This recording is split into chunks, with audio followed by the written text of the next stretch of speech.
ন্যাস ক্লাউডের পক্ষ থেকে এবারের নিবেদন।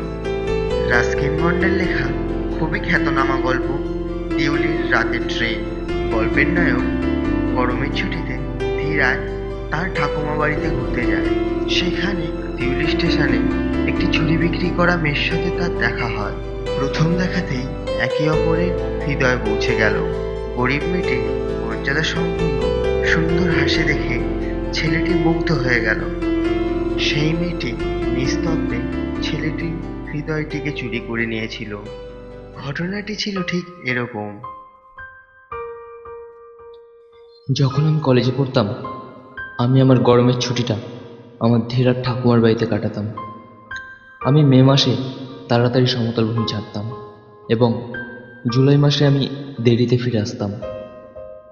দিউলি ছিল একটি ছোট্ট স্টেশন, ধীরার থেকে 30 কিলোমিটার দূরে। এর শুরু ছিল ভারতীয় তরাইয়ের গভীর জঙ্গলে ঘেরা। ট্রেনটা দিউলি পৌঁছতো সম্ভবত ভোর 5টায়, যখন স্টেশনটাকে অস্পষ্টভাবে দেখা যেত বৈদ্যুতিক বাতি ও তেলের বাতির সাহায্যে। সকালের অস্পষ্ট আলোতে দেখা যাচ্ছিল যে রেলপথের পাশে আড়াআড়িভাবে জঙ্গলটা। দিউলিতে একটি মাত্র প্ল্যাটফর্ম ছিল এবং একটি অফিস ছিল স্টেশন মাস্টারের জন্য এবং একটি অপেক্ষাগৃহ। প্ল্যাটফর্মটা গর্বিত ছিল একটি চায়ের দোকান, একটি ফল বিক্রেতা এবং অনেকগুলি পথভ্রষ্ট হওয়া কুকুরের জন্য। এর চেয়ে বেশি কিছু নয়, কারণ ট্রেনটা সেখানে থামতো মাত্র 10 মিনিটের জন্য জঙ্গলে যাওয়ার আগে। কেন ট্রেনটা দিল্লিতে থামতো আমি তা জানতাম না। কোনো কিছুই এখানে হতো না। কেউ ট্রেনে উঠতও না আর কেউ ট্রেন থেকে নামতও না। প্ল্যাটফর্মে কোনো কুলিও ছিল না, কিন্তু ট্রেনটা পুরোপুরি 10 মিনিটে থামতো এবং তারপর একটা ঘন্টার শব্দ শোনা যেত। তারপর প্রহরী তার শীষ দিল এবং অবিলম্বে দিউলি পিছনে পড়ে রইল। আমি স্টেশনের দেওয়ালের পিছন থেকে বিস্ময় হয়ে তাকিয়ে দেখতাম দিউলিতে কি ঘটত। আমি সর্বদাই দুঃখ প্রকাশ করতাম ছোট্ট জনশূন্য প্ল্যাটফর্মটার জন্য এবং সেই জায়গাটার জন্য যেখানে কেউই ঘুরতে আসতো না। আমি একদিন ঠিক করলাম যে আমি দিউলি ট্রেনে উঠব এবং সারাদিন সেখানে থাকব, শহরকে শুধুমাত্র সন্তুষ্ট করার জন্য। আমি ছিলাম 18 বছরের। আমি ঠাকুমাকে দেখতে গিয়েছিলাম এবং সেই রাত্রে দিউলিতে ট্রেনটি থামল। একটি মেয়ে প্ল্যাটফর্মে নামল ঝুড়ি বিক্রি করতে করতে। এটা ছিল শীতের সকাল এবং মেয়েটির কাঁধে ছিল আড়াআড়িভাবে শাল জড়ানো। তার পায়ের পাতা ছিল শূন্য এবং তার জামা কাপড় ছিল পুরনো, কিন্তু সেই ছিল একটি সুন্দর যুবতী মেয়ে। সে মর্যাদার সহিত লাবণ্যপূর্ণভাবে প্ল্যাটফর্মে হাঁটছিল। যখন সেই মেয়েটি আমার জানালার কাছে এলো, সে থেমে গেল। সে দেখতে পেল যে আমি তার দিকে মনোযোগ সহকারে দেখছি, কিন্তু প্রথমবারে সে দেখেও না দেখার ভান করল। তার ছিল ফ্যাকাশে চামড়া, মাথায় উজ্জ্বল কালো চুল এবং তার চোখ দুটো ছিল কালো, বিরক্তি বা কষ্টকর, এবং তার চোখ দুটি যেন বাকচতুরের মতো আমাকে খুঁজতে লাগলো। মেয়েটি কিছু সময়ের জন্য আমার জানালার কাছে দাঁড়ালো এবং সে আমাকে কোনো কিছুই বলল না। কিন্তু যখন সে চলে যাচ্ছিল, আমি আমার বসার জায়গা ছেড়ে উঠে দাঁড়ালাম এবং গাড়ির দরজার কাছে এগিয়ে গেলাম। মেয়েটি দরজার কাছ থেকে আমাকে লক্ষ্য করতে লাগলো এবং প্ল্যাটফর্মের উপর দাঁড়িয়ে অপেক্ষা করতে লাগলো। অন্যদিকে তাকিয়ে আমি চা দোকানের সামনে হেঁটে গেলাম। একটি কেটলি ফুটছিল একটি ছোট্ট আগুনের উপর, কিন্তু চা দোকানের মালিক ট্রেনে চা দিতে ব্যস্ত ছিল। মেয়েটি আমাকে চা দোকানের পিছন থেকে দেখতে লাগলো। মেয়েটি বলল, তোমার কি একটা ঝুড়ি চাই? আমি বললাম, না, আমার কোনো ঝুড়ি চাই না। অনেক সময় ধরে আমরা একে অপরের দিকে তাকিয়ে রইলাম। তারপর মেয়েটি বলল, তোমার কি একটাও ঝুড়ি চাই না? আমি বললাম, না, আমার কোনো ঝুড়ি চাই না। অনেক সময় ধরে আমরা একে অপরের দিকে তাকিয়ে রইলাম। তারপর মেয়েটি বলল, সুন্দর সুন্দর ঝুড়ি ছিল বাবু, ঠিক আছে, আমাকে একটা ঝুড়ি দাও, আমি বললাম, এবং আমি একটা তুলে নিলাম এবং তাকে পয়সা দিলাম। আমি দুঃসাহসীর মতো তার হাতের আঙুলগুলো স্পর্শ করলাম। যখন সে প্রায় আমার সঙ্গে কথা বলতে যাবে, ঠিক তখনই প্রহরী তার শীষ দিয়ে দিল। মেয়েটি কিছু বলল, কিন্তু ঘন্টার ঝনঝন শব্দের মধ্যে তার কথাটা আমি হারিয়ে ফেললাম এবং যন্ত্রের ফোঁস শব্দে আমাকে আমার কামরায় ফিরে যেতে হলো। পরিবহনটা কেঁপে এবং ধাক্কা মেরে সামনের দিকে এগিয়ে গেল। আমি প্ল্যাটফর্মে দাঁড়িয়ে মেয়েটিকে দেখতে লাগলাম। মেয়েটা প্ল্যাটফর্মে একা দাঁড়িয়েছিল, নড়াচড়া করছিল না, কিন্তু মেয়েটি আমার দিকে তাকিয়ে হাসলো। আমি তার দিকে তাকিয়ে থাকলাম যতক্ষণ না পর্যন্ত সংকেত বক্সটা এলো এবং তারপর জঙ্গলের মধ্যে ট্রেনটা হারিয়ে গেল। কিন্তু আমিও দাঁড়িয়ে তার একা দাঁড়িয়ে থাকার দৃশ্যটা দেখতে লাগলাম। কিন্তু আমি কিছুতেই আমার মনকে মুক্ত করতে পারছিলাম না মেয়েটির মুখের ছবি থেকে এবং তার কালো ধিক ধিক করে জ্বলা চোখগুলোকে। কিন্তু যখন আমি ধীরায় পৌঁছলাম, সেই ঘটনাটা আমার কাছে কুয়াশাচ্ছন্ন ও সুদূর হতে লাগলো, আমার মনে অন্য কিছু দখল করার জন্য। এটাই ছিল একমাত্র যখন 2 মাস পরে আমি আবার আমার ভ্রমণে প্রস্তুত হলাম। তখন আমার মেয়েটির কথা মনে পড়ল। যখন ট্রেনটা স্টেশনে পৌঁছালো, আমি তার জন্য বাইরের দিকে তাকালাম। আমি অনুভব করতে লাগলাম একটি অপ্রত্যাশিত শিহরণ যখন আমি তাকে দেখলাম প্ল্যাটফর্মে হাঁটতে। আমি দেখেই তার দিকে তরঙ্গের বেগে ছুটে গেলাম। যখন সে আমাকে দেখল, সে হাসলো। মেয়েটি বুঝতে পারল যে আমি তাকে চিনতে পেরেছি। আমিও বুঝতে পারলাম যে মেয়েটাও আমাকে চিনতে পেরেছে। আমরা দুজনেই খুশি হলাম এবং এটা দেখে মনে হলো যেন পুরনো বন্ধুদের সাক্ষাৎকার। মেয়েটি ট্রেনের মধ্যে আর ঝুড়ি বিক্রি করতে গেল না, কিন্তু সরাসরি মেয়েটা চা দোকানে চলে এলো। তার কালো চোখ হঠাৎই উজ্জ্বল হয়ে উঠল। আমরা কিছুক্ষণ চুপ করে রইলাম, কিন্তু আমরা বেশিক্ষণ কথাও বলতে পারলাম না। আমি মনের উদ্বেগে পতিত হয়ে তাকে টেনে উঠতে দিলাম না এবং তাকে আমার সঙ্গে নিয়ে যেতে চাইলাম। আমি সহ্য করতে পারলাম না দিউলি স্টেশন থেকে তার ফিরে যাওয়াটা। আমি তার হাত থেকে ঝুড়িটা নিয়ে নিলাম এবং মাটিতে ফেলে দিলাম। মেয়েটি হাত বাড়িয়ে সেগুলি তুলতে গেল, কিন্তু আমি তার হাত ধরে নিলাম। হাত ধরে নিয়ে বললাম, আমি তোমাকে দিল্লি নিয়ে যেতে চাই। সে নত হয়ে বলল, আমি কোথাও যেতে চাই না। ট্রেনটি ছাড়ার জন্য প্রহরী তার শীষ দিয়ে দিল। আমি প্রহরীর এই কাজটাকে খুব ঘৃণা করতাম। আমি আবার আসব, এবং সে সামান্য নত হল। ঘন্টার ঝনঝন শব্দ করল এবং ট্রেনটি সামনের দিকে এগিয়ে গেল। আমি মেয়েটির দিকে হাত তুলে চলন্ত ট্রেনের দিকে ছুটে গেলাম। এবার আমি আর মেয়েটিকে ভুললাম না। সে ছিল আমার বাকি ভ্রমণের দিনগুলির সাথী। সমস্ত বছরটাই সে ছিল আমার মনে এক উজ্জ্বল ধ্রুবতারার মতো। যখন কলেজের পরীক্ষা শেষ হয়ে গেল, আমি খুব দ্রুতভাবে আমার জিনিসপত্র গুছিয়ে নিলাম এবং খুব তাড়াতাড়ি ধীরায় পৌঁছে গেলাম। আমার ঠাকুমা খুব খুশি হলেন যে আমি তাকে দেখতে এসেছি। আমি ছিলাম দুর্বল স্নায়ু বিশিষ্ট এবং উদ্বিগ্ন যখন ট্রেনটা দেউলি এসে থামল, কারণ আমি ছিলাম বিস্ময়ে যে আমি মেয়েটিকে কি বলবো এবং আমি কি করব। আমি দৃঢ় প্রতিজ্ঞ ছিলাম যে আমি অসহায়ের মতো দাঁড়িয়ে থাকবো না, ওর সঙ্গে কথা বলবো বা যে কোনো কাজ করব নিজের অনুভূতির সাহায্যে। ট্রেনটা দিউলি স্টেশনে পৌঁছালো এবং আমি প্ল্যাটফর্মের শুরু থেকে শেষ পর্যন্ত মেয়েটিকে খুঁজতে লাগলাম, কিন্তু আমি মেয়েটিকে কোথাও পেলাম না। আমি দরজাটা খুললাম এবং আমি পাদানির ওপর পা তুলে দিলাম।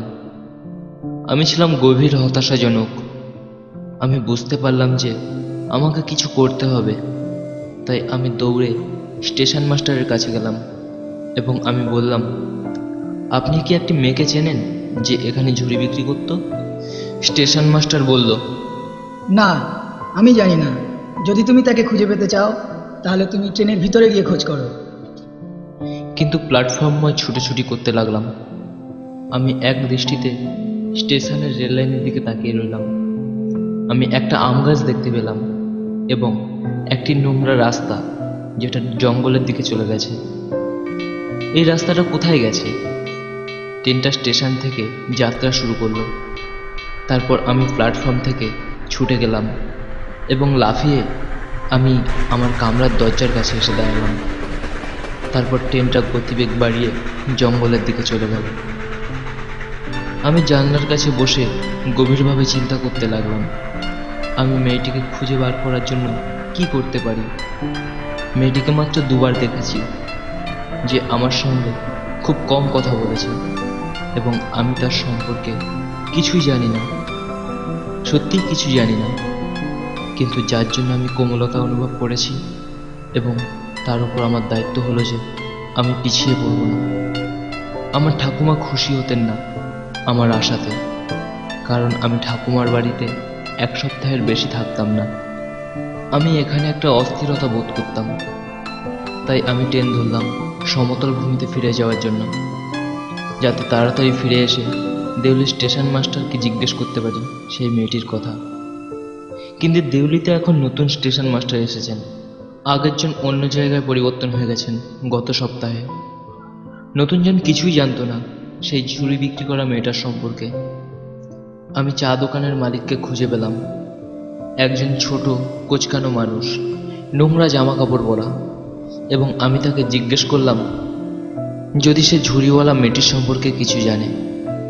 চা দোকানদার বললেন, হ্যাঁ, এখানে একটা মেয়ে ছিল বটে, আমার ভালো করে মনে পড়ছে, কিন্তু সে এখন এখানে আসা বন্ধ করে দিয়েছে। কেন? তার কি হয়েছে? আমি কি করে জানবো? সে আমার কেউ নয়। তারপর আবার আমি ট্রেনের জন্য দৌড়তে লাগলাম। যখন আমি দেউলির প্ল্যাটফর্মে পৌঁছলাম, আমি ঠিক করলাম যে আমি আমার ভ্রমণকে শেষ করব, এই শহরে একদিন কাটাবো। আমি অনুসন্ধান করব এবং মেয়েটিকে খুঁজে বার করব, যে আমার হৃদয়কে চুরি করে নিয়েছে শুধুমাত্র তার মেঘাচ্ছন্ন অসহিষ্ণু চোখের চাউনি দিয়ে। আমি এই ভেবে নিজেকে সান্ত্বনা দিলাম যে আমার কলেজ শেষ হলেই আমি ধীরায় চলে যাব। আমি আবার গরমের ছুটিতে ধীরায় চলে গেলাম এবং সকালের প্রথম ঘন্টাতে রাতের ট্রেনটি দেউলিতে পৌঁছালো। আমি মেয়েটিকে খোঁজার জন্য প্ল্যাটফর্মময় ছোটাছুটি করতে লাগলাম। আমি জানতাম যে তাকে আমি খুঁজে পাবো না, কিন্তু তাও আমি আগের মতো আশায় ছিলাম। যা করে হোক আমি দেউলি ভ্রমণটাকে শেষ করলাম না। আমি দেউলিতে আরও একটি দিন রয়ে গেলাম। আমি ভাবছিলাম যে আমি এটা করতে ভয় পাবো। আমি জানতাম না যে সত্যি মেয়েটির কি হয়েছিল। সম্ভবত অনেক দিন ধরে হয়তো সে দেউলি স্টেশনে আসছে না। সম্ভবত তার হয়তো বিয়ে হয়ে গেছে, কিংবা তার হয়তো অসুখ হয়েছে। কিন্তু তখনও আমি আশাহত হইনি। তারপরের দিন বিকালে আমি স্টেশনের দিকে যাওয়ার জন্য বেরিয়ে পড়লাম। সেদিন আকাশে মেঘ করেছিল, মনে হলো যেন এক্ষুনি বৃষ্টি নামবে। তাও আমি স্টেশনে গেলাম। আজ আমার দৃঢ় আস্থা ছিল যে সে আজ আসবে।